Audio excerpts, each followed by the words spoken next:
In 1096, European leaders organized a campaign to invade the riches of the East and the Holy Lands. This mission had a significant impact on religious, political, and military dynamics in both Europe and the Eastern Mediterranean.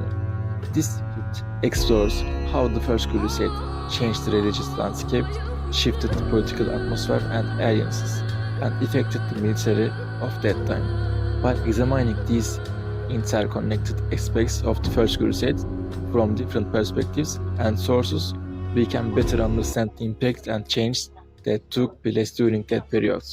The religious dimension of the First Crusade was very important to the campaign, because it was one of the main reasons for the campaign and was central to the outcome.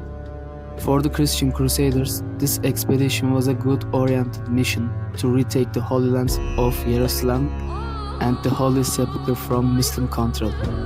Pope John II Urban's call for crusade in 1095 was not only a political decision, but also an irrefutable divine call to religious devotion of European Christians. This religious favor united different groups of people from different regions, cultures, and social backgrounds under a common goal. The Crusaders were motivated by a deep sense of faith and unshakable belief that their actions were sanctioned by God. This religious favor not only inspired the military campaign but also had profound effects on European society. This led to an increased religious favor, increased church attendance, and sense of spiritual unity among Christians. During the expedition, Christians were asking permission from the Muslim kings to perform their worship in the Holy Lands. This sign of religious devotion was the most important thing for them with that motivation. Successful capture of Jerusalem in 1099 was perceived in a divine intervention and a miraculous success.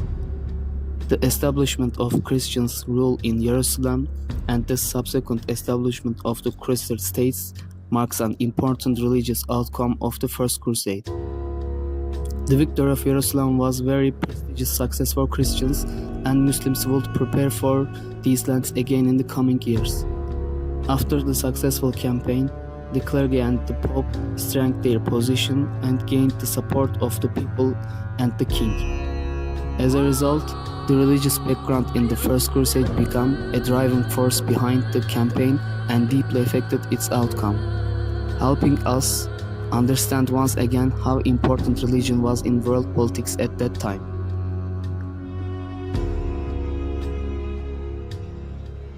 The aspect of political results of the First Crusade is playing important role to understand the consequences of this big rally. One of the most distinct political consequences of the First Crusade was the establishment of Crusader states in the Levant area. Between 1098 and 1109, the Franks carved out 4 settlements in the eastern Mediterranean region: the county of Edessa, the Principality of Antioch, the Kingdom of Jerusalem, and the county of Tripoli. Each of these new political powers was ruled by European nobles who had played an essential role in the First Crusade. The political systems of these states were a mix of European feudal systems and local administrative traditions. In order to understand the new states concept, we can look to the Hellenic culture, a mix of both Greek and Eastern culture. The First Crusade were also one of the first examples of the colonization steps that will begin after some decades in the world. The First Crusade was a campaign that changed the dynamics of the colonial world that will take place in the future. The First Crusade is one of the most critical events in history up to that time in terms of its political consequences. The power of religion began to be used politically, and political pressure on people was attributed to a holy power. The Siege of Nicaea, which took place from May 14 to June 19, 1097, was a crucial milestone for the Crusaders. Nicaea, the capital of the Seljuk Sultanate of Rome, stood as a formidable obstacle blocking the Crusaders' route to the Holy Land. With support from the Byzantine Empire, the Crusaders laid siege to the city. Byzantine naval forces played a vital role in blockading the lake side of Nicaea. Ultimately, the city surrendered to the Byzantine Emperor Alexios I Komnenos. However, this victory introduced tensions, as many Crusaders believed the city should have been handed over to them. The Battle of Dorylaeum, occurring on July 1st, 1097, proved to be a turning point for the Crusaders. After leaving Nicaea, the Crusaders' force divided into two groups, with the vanguard under Bohemond of Taranto and Robert of Normandy being ambushed by Seljuk Turks near Dorylaeum. The vanguard faced heavy archer fire and was at risk of being overwhelmed. However, timely reinforcements led by Raymond of Toulouse and Geoffrey of Bouillon arrived, shifting the momentum of the battle. The outcome was a decisive victory that reinvigorated the Crusaders, boosting their morale and providing them with significant resources. The siege of Antioch during the First Crusade was a complex military undertaking that demanded strategic foresight and immense endurance. The Crusaders, recognizing the strategic importance of Antioch on their route to Palestine, initiated a siege around its formidable Byzantine walls. Initially, they focused on security critical positions such as Iron Bridge and the harbor of St. Simon, the control supply lines. The siege strategy heavily relied on prolonged blockage, with the Crusaders facing challenges like vulnerability to sorties from the city's garrison, dwindling supplies, and harsh environmental conditions. As depicted in Gesta Francorum, the Crusaders pursued the Turks, concerning them in barren and waterless lands. We were following the worst of the Turks, fleeing before us every day.